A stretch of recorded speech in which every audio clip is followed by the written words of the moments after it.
They say the summer of '86 in the Arizona Territory was the kind that cracked lips and split the earth clean open. Heat hung heavy like a saddle blanket soaked in sweat, and even the jackrabbits were smart enough to stick to the shade. But that was the summer everything changed for me and my little girl. I was just a cowpoke turned father after my wife passed, birthing our baby girl, Lucy, named for her ma. My spread wasn't much, just a shack, a well, and a stretch of land that baked like skillet iron under the noon sun. Still, it was ours. Now Lucy was a wild thing at 9 years old, barefoot more often than not, always chasing butterflies or whistling back at birds. Bright as sunrise and tougher than a pine knot. I tried teaching her to rope, ride, and keep her nose out of trouble, but children got their own way of seeing the world. It was high noon when it happened. I was fixing the fence near Red Willow Creek, sweat dripping down my brow, when Lucy came galloping up on her pony, breathless and wild-eyed. "Pa," she shouted, "there's someone down by the water." Now, Red Willow don't see much traffic, being more bramble than stream most days, but sure enough, when I rode down, there she was, a girl, no more than 14, skin like burnished copper, wearing tattered buckskin and a stare sharp as a hawk's. Apache, I reckoned. She was lean, bruised, and barely standing, with a gash on her leg and a wildness in her eyes that said she didn't trust a soul. Lucy slid off her pony, without hesitation, water canteen in hand, holding it out to the girl like they'd known each other years. The Apache girl hesitated, then took it. "Name's Waya," she said, voice scratchy but proud. I tipped my hat, cautious. "You hurt bad, miss?" She nodded once, swaying. I ain't one to turn a blind eye, no matter what trouble might come riding in after. So I lifted her onto my horse and brought her back to our homestead, Lucy riding alongside, chattering like a magpie. Over the next few days, Lucy hardly left Waya's side, cleaning her wounds, bringing broth, even reading aloud from that old Bible her ma left behind. Waya didn't say much, but she listened, eyes softening every time Lucy laughed. I watched them from the porch most evenings, feeling that old ache in my chest. I'd saved Waya from dying out there, sure as sunrise, but I didn't know yet that it was her who'd end up saving us. You see, I thought I was raising Lucy alone, but life had other plans. And that summer, under a scorched sky and amongst the sagebrush, a new story was setting down roots, one deeper than blood and stronger than any fence I ever strung. By the 4th day, Waya was moving better, though she still winced when the breeze hit that leg. She never complained, not once. That girl had a quiet toughness about her, the kind you only find in folks who've been through more than they say. Lucy was stuck to her like a cockleburr, following her everywhere, asking questions a mile a minute. Waya didn't always answer, but when she did, it was with words carved out of stone, measured and real. One evening, I sat by the porch, whittling a piece of juniper, watching them out near the mesquite trees. Waya had taught Lucy how to track lizards by their tail drag in the dirt, and Lucy was giggling, like she'd found buried treasure. Weren't long before Waya joined me on the porch. Sat real quiet, eyes on the horizon. "You got folks looking for you?" I asked, trying not to pry, but knowing full well this girl didn't just fall out of the sky. She nodded. "My uncle. He don't want me alive." I set my knife down. "What did he do to you?" Her jaw clenched. "He sold me." The sun dipped lower, the sky turning orange and purple, and I felt a cold crawl down my spine that had nothing to do with the breeze. "You're safe here," I told her. And I meant it. Ain't nobody gonna touch you while I'm breathing. That night, Lucy had nightmares, woke up crying, calling for her ma. Waya beat me to her room, wrapping her arms around my girl like they'd shared a lifetime already. She held her, humming low and soft, a tune I ain't never heard but one that stilled the air and calmed Lucy like magic. I stood in the doorway, not wanting to interrupt, heart twisting like an old rope. There was a kinship between them I couldn't explain, like Waya had given Lucy something she'd been missing. And maybe, just maybe, Lucy had done the same for her. But peace don't last long in these parts. Next morning, smoke was rising from the hills to the north. Not wildfire, campfire. Riders. Waya saw it same time I did. Her eyes narrowed. They found me. I tightened my grip on the rifle. They ain't taking you back, I said. I don't care if they bring 10 men or 50. She looked up at me, not with fear, but trust, pure and steady, like she knew I'd stand. And I would. That summer had turned from dust to danger, but I weren't alone anymore. We were a family now, me, Lucy, and this fierce Apache girl who'd walked straight into our lives and lit a fire that wouldn't go out. They came at dusk, just as the shadows stretched long across the gulch. 3 riders, Apache by the look of 'em, moving, like they knew the land better than their own names. Wyatt spotted him first from the ridge. She dropped to a crouch, eyes squinting, breath steady. "That one there," she whispered, pointing to the biggest of the 3. "That's my uncle, Chaska." I'd seen plenty of hard men in my time, but the way she said that name, it chilled me more than a January wind. Lucy stood beside me, clutching the hem of my duster. I could feel her heart pounding through my leg. Wyatt didn't flinch. He don't want me back for love. He wants to shut me up. I'd already loaded my rifle. I ain't the fastest draw in Arizona, but I'm steady. And when it comes to protecting my kin, I don't miss. "They gonna talk first?" I asked. "No," she said, looking off toward the hills. "They never talk." Sure enough, the lead rider dismounted and lit a fire at the edge of the creek. "A message. We're here. We're waiting." Wyatt looked at me. "He'll come for me tonight. He thinks a girl don't know how to fight." I stared at her.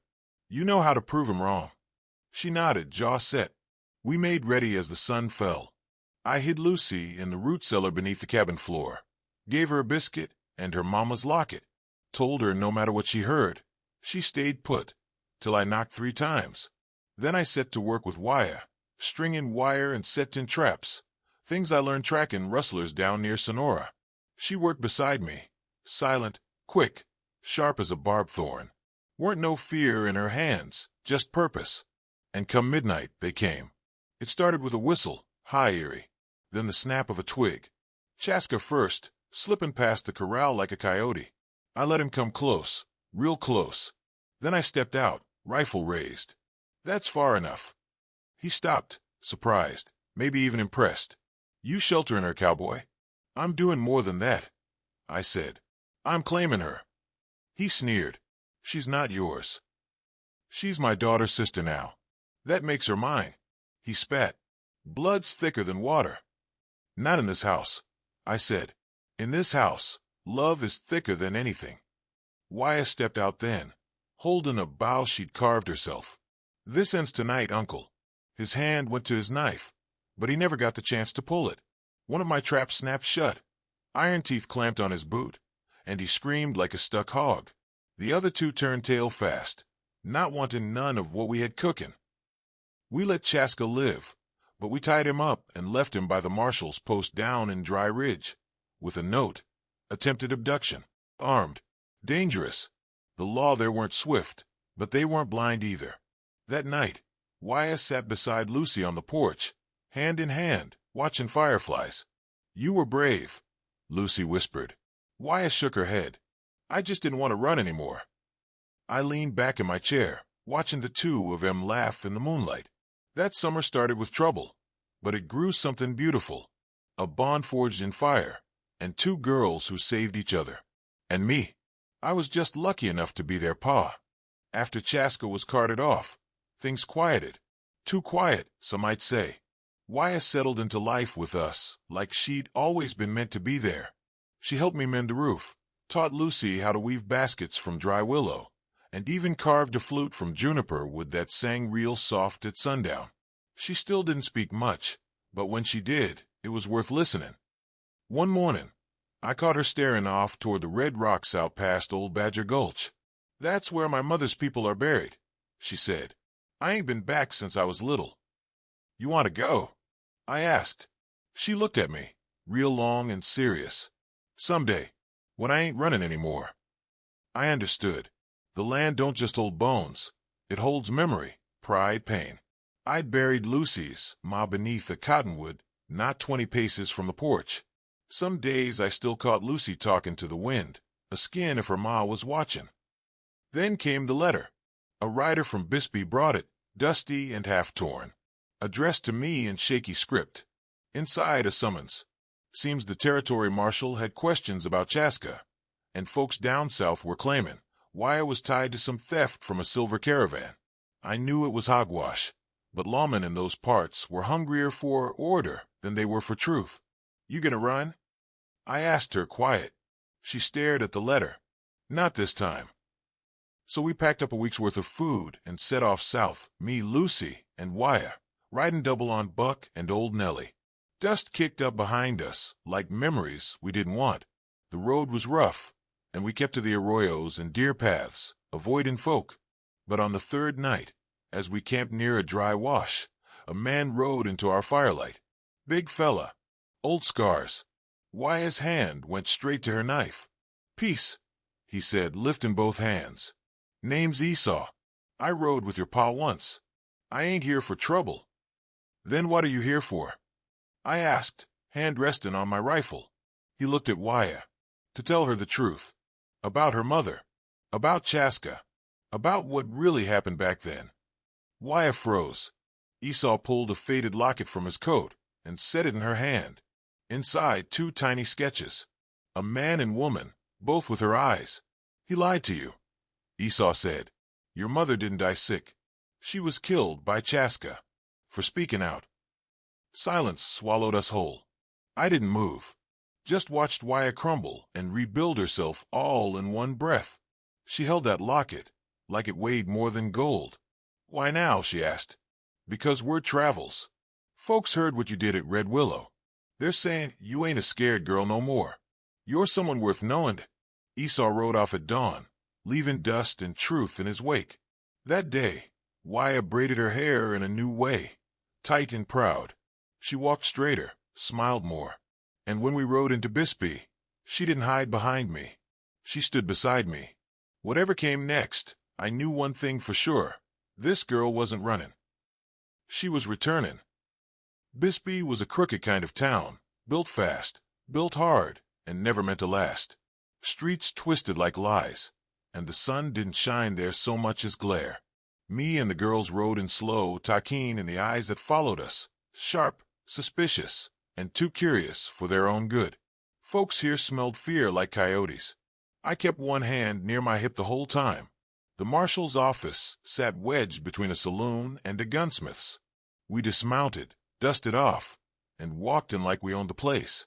Marshal Hargrove was a wiry man with a voice like old rope, dry, frayed, and ready to snap. He squinted at Wyatt like she was a puzzle missing pieces. "Girl," he said, not even both errand to ask her name, "you're accused of being part of a raid on a silver caravan near Dos Cabezas last spring. What do you say to that?" "I say your information's wrong," Wyatt said, calm as a still pond. He leaned back in his chair, Che-Win on a splinter. "Funny thing is, one of the guards who survived said there was an Apache girl eared in him. Said she had a scar on her cheek." Wyatt lifted her chin. "I ain't got no scar." He blinked.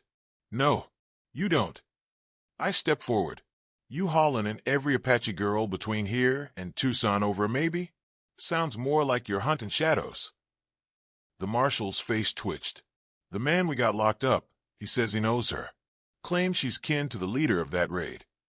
Wyatt stepped forward then, closer than I wanted her to. "Bring him out," she said. "Let's see what he knows." Marshal didn't like it, but he nodded. Sent a deputy to fetch the prisoner. What came out of that cell wasn't a man, so much as a bag of bones wrapped in regret. Eyes sunken, teeth yellow, a limp in both legs. He looked at Wyatt and froze. "That's her," he said. "That's the chief's niece." Wyatt didn't blink. "You're Lolo," she said. "You were at my village when I was 8. You tried to trade a rifle for a child bride." The man's face turned white. I didn't mean." "You tried to buy me," she said, voice like flint on steel. Marshall's eyes darted between him. "That true?" Wyatt nodded. "And when my Uncle Chaska said no, you came back the next year and raided us." Lolo tried to backpedal, but it was too late. Marshal Hargrove stood up slow, the wheels in his head tinning. "Looks like we've been listening to the wrong story." Within the hour, Wyatt was cleared. "The prisoner?" hauled off in irons, screaming about curses and blood debts. We stepped back into the sun, and I swear the whole town felt lighter. Lucy grinned up at Wyatt. "You did it." "No," Wyatt said, smiling back. "We did." That night we camped under a mesquite tree outside town, stars stretching overhead like a blanket too big to fold. I passed around a can of beans, and Lucy started humming that tune Wyatt taught her. "You know," I said, watching the fire dance, "most folks would have turned tail. Let the law roll 'em over." Wyatt didn't look up. Most folks don't got someone standing beside him. And that's when I knew this girl wasn't just surviving. She was becoming something mighty, something solid. Family. We left Bisbee at dawn, the air still cool from night and full of promise. The weight of that false charge was gone, but something else rode with us now, a sense that nothing would ever be the same. We took the long trail home, winding through the Sonoran backcountry, where saguaros stood like old men and the land shimmered in the heat. Wyatt led most of the way. Girl had an uncanny sense for direction, like she was following some invisible thread through the earth. Lucy rode behind me, dozing off and on in the saddle, her arms wrapped round my middle. Every so often she'd murmur, "Pa, are we safe now?" I'd answer soft, "We are, baby girl. We are." When we reached the homestead, it felt like seeing an old friend after years apart. The place hadn't changed, still the lean-to barn, still the sun-baked fence post leaning sideways, still the porch where I'd rocked Lucy to sleep when she was a baby. But we had changed. Wyatt dismounted and stood a long time looking at the land. Then she walked straight to the cottonwood tree where Lucy's ma was buried. She knelt there, silent. Lucy crept up beside her and took her hand. "She's here," Lucy whispered. "She watches us." Wyatt nodded. "I feel her. She's strong. Like you." That night, we fixed a proper meal, beans, cornbread, jerky, and a bit of wild onion Wyatt found growing near the creek.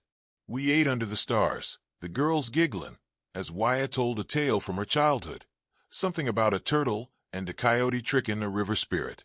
I didn't understand all of it, but Lucy sure did. Later, as the fire died down, I pulled out an old cedar box from under the bed. Inside were letters, keepsakes, and my wife's wedding band. I handed it to Wyatt. "She wanted a family," I said, voice rougher than I liked. "And I think she'd say, you're part of it now." Wyatt stared at the ring, tears just barely filling her eyes. "I ain't blood." "No," I said, "but you're ours." She slipped the ring onto a leather cord and wore it round her neck. That night, with the desert breathing quiet outside, Wyatt sat at the window while Lucy slept. I joined her, passing her a mug of chicory. "What are you thinking?" I asked. She looked out across the starlit land. "I want to build something. Not just survive." "You will," I said. She turned to me, eyes glinting. "And I want to teach Lucy to hunt." I chuckled. That girl's already got a sharper eye than most deputies I know. Wyatt grinned. "Good. She'll need it." That summer was far from over. There'd be more trials, more reckonings. But we were no longer scattered pieces. We were a family, and we had a place to grow. Late July brought the kind of heat that made the hills shimmer like a mirage. The days grew longer, slower, but not one bit easier. Summer don't coddle, it carves. We spent most mornings before sunup tending the land. Wyatt taught Lucy how to move silent through the brush, how to spot fresh tracks and listen for wind shifts. Girl took to it like a hawk to the sky. Meanwhile, I worked on patching the roof and mending the corral. It was honest work, the kind that soothes a soul without a skin much in return. One afternoon, Wyatt asked if she could paint the barn. Said she wanted to draw what it felt like to be safe. I handed her the leftover whitewash and stepped aside. Took her 3 days, but what she left on that old barn wall was more than just paint. A wide blue sky, a strong sun, 2 girls holding hands beneath a tree, and a man standing behind him, arms open like a gate. It weren't fine art, but it was truth. Lucy beamed when she saw it. "That's us." Wyatt just smiled, brush still in her hand. "It's what I want to remember." That evening, a rider came. Dusty, lean, face like he'd swallowed gravel. He didn't draw, didn't threaten. just tipped his hat and handed me a letter. Said it was from a Reverend Hale down in Tombstone. Name rang a bell. Wyatt stiffened when she heard it. I read the letter twice before speaking. He says he knew your mother. Says there's something you need to see. Wyatt's face went still, but her eyes sparked like flint. I'm not ready to leave. You don't have to, I said. But you can. She looked to Lucy, then to me. You'd wait, she asked. As long as it takes. The next morning, we loaded up the wagon. Wyatt didn't take much, just the locket, the leather satchel, and a pouch of seed beads she'd been savon. Lucy hugged her tight, whispering promises only little girls know how to keep. I'll keep the coyote away, she said with a fierce nod. Wyatt laughed, hugged her back. You're braver than any warrior I know. We rode as far as the next town before parting ways. She went south with the preacher's man. Me and Lucy turned back for the homestead, the wagon lighter, the road feeling longer. She'll come back, Lucy said. I know, I replied, but it's good she's got the choice. That night, we watched the stars from the porch, the wind carry in the scent of sage and something else, hope maybe. The barn stood in the moonlight, Wyatt's painting glowing soft and sure. Sometimes, family ain't just who's at the table, but who you're holding a place for. It had been 3 weeks since Wyatt rode south. Every morning, Lucy asked if I thought she was coming back, and every time, I told her the same thing. She'll come when she's ready. The days grew hotter, the wind dry as old bones. Even the jackrabbits looked tired. But Lucy, she didn't slow none. She kept to the chores like Wyatt had taught her, whistling, a tune only the two of 'em knew. One evening, I found her out by the cottonwood, singing soft to the earth.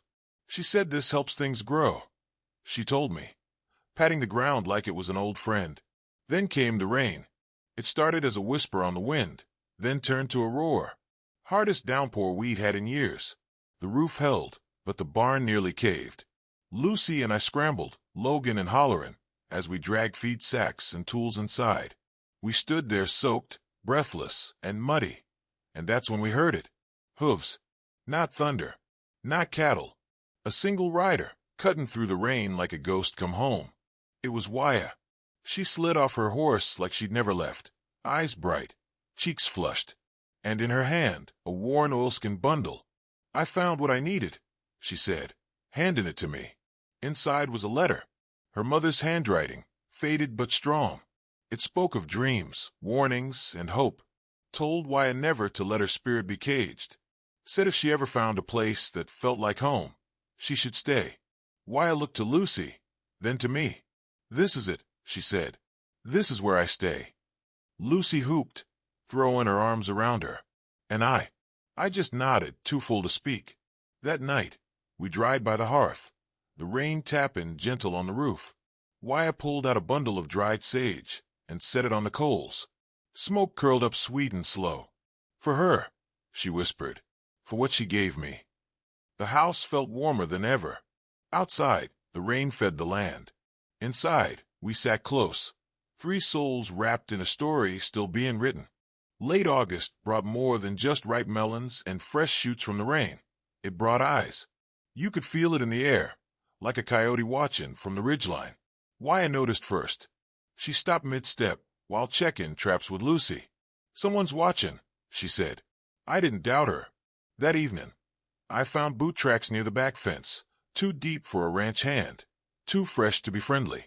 I stayed up that night, rifle across my knees, eyes on the dark. Next day, we rode into town for supplies. Sheriff Dobbs flagged me down. Had a fella a skin about you, he said.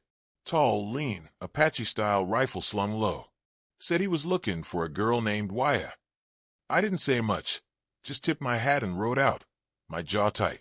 When I told Wyatt, she nodded slow. It's Kashano. He was my cousin once before he turned. Turned how? I asked. Turned dark, she said. Said we should fight, not run. Said survival wasn't enough. We had to make others suffer. She looked tired when she said it. Not scared, tired. That night, we fortified the homestead best we could. Not with walls or guns, though we had those, but with quiet courage. Wyatt told Lucy to stay inside no matter what, and handed her the carved flute she'd made that summer.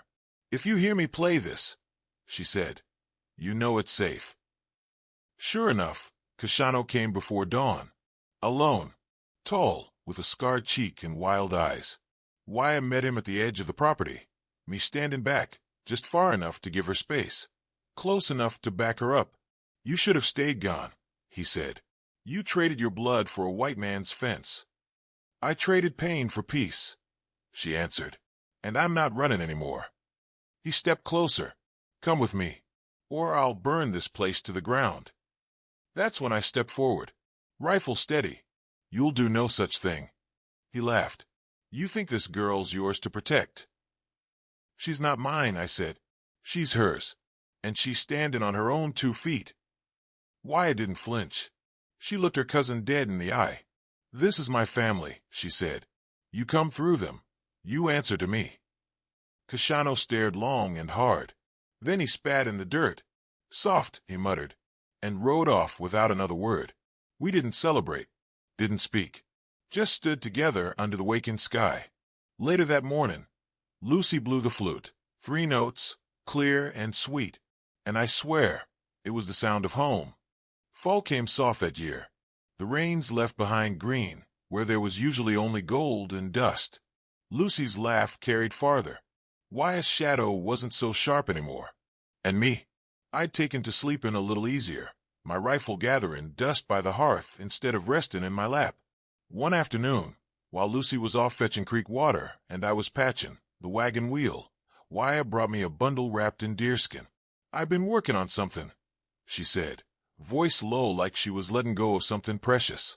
Inside was a dress, not for her, not for Lucy, for Lucy's ma, stitched from cotton scraps, soft brown leather, and embroidered with Apache beadwork. "She never got to see Lucy grow," she said, "but she gave her life for her. I wanted her to have something beautiful." I didn't have the words, just felt the sting in my chest and nodded, touching the cloth like it was sacred. We laid it on her grave the next morning, the wind just barely stirring the hem. Lucy brought a wildflower and tucked it beside the stone. Wyatt whispered something in her people's tongue, words I didn't understand but felt all the same.